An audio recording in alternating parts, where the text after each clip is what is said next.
Pumalag ang Philippine Coast Guard sa isang barko ng China Coast Guard na namataang lumalapit sa Zambales, Pangasinan at Ilocos provinces. Tila tinatahak umano ng barko ang mga lugar na nasa loob ng tinaguriang 9-dash line ng China na dati nang idineklarang walang bisa ng arbitral ruling. Nakatutok si Ivan Mayrina. We do not possess any legal authority to patrol within the Philippine Exclusive Economic Zone. You are directed to cease and desist while conducting legal maritime patrols. Kuha yan kahapon mula sa BRP Malabrigo ng Philippine Coast Guard habang pinaalis ang China Coast Guard 5304. Ang barkong yan ng China ang siya nakadeploy na nagpapatrolya sa Bajo de Masinloc. Pero may ikinaalarma ang Philippine Coast Guard.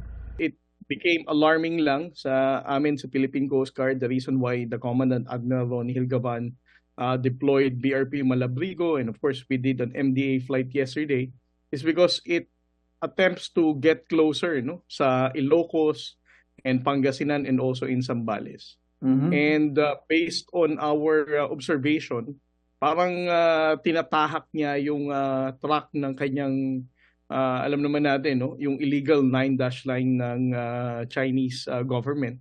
Ang 9-dash line ang guhit sa mapa ng China kung saan inaangkin ng China ang halos buong South China Sea. Pinawalang bisa na yan ng arbitral ruling noong 2016 pero hindi ito kinikilala ng China. Sa serya ng mga bagong pahayag, tinawag ng China ang 2016 arbitral ruling na isang katatawanang politikal na nakabihis legal pero ito raw ay illegal at wala umanong bisa. Pero patuloy ang pinapalagan ng Pilipinas. Kahit ano raw ang sabihin ng China na teritoryo nila, ay pinal na at binding ang 2016 arbitral ruling at patuloy na igigiit ng Pilipinas. Kung hindi natin papansinin ito, hindi natin i-challenge, hindi natin sila isa sa publiko itong mga illegal na gawain nila, sasabihin na naman nila a few years after, sabihin nila they have been in control, effective control of these areas. What they're doing right now is to normalize their illegal presence. That's why it's important for us to consistently challenge the illegal patrol being conducted by Chinese Coast Guard. Sa pinakauling monitoring ng PCG, nananatili sa karagatang malapit sa Zambales ang China Coast Guard 5304. Pero ang research vessel na namonitor kamakailan ay umalis na.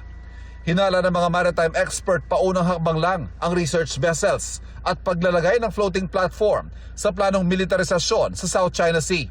Pero nanindigan ng China na anumang construction o pag-deploy ng pasilidad para sa kanilang depensa sa kanilang inaangking teritoryo ay karapatan nila sa ilalim ng international law. We're not going to get tired of challenging them. We're going to document it, and we're going to tell the international community that the Chinese government is the one violating the international law and escalating tension in the West Philippine Sea. Ivan Mayrina, nakatutok, 24 oras.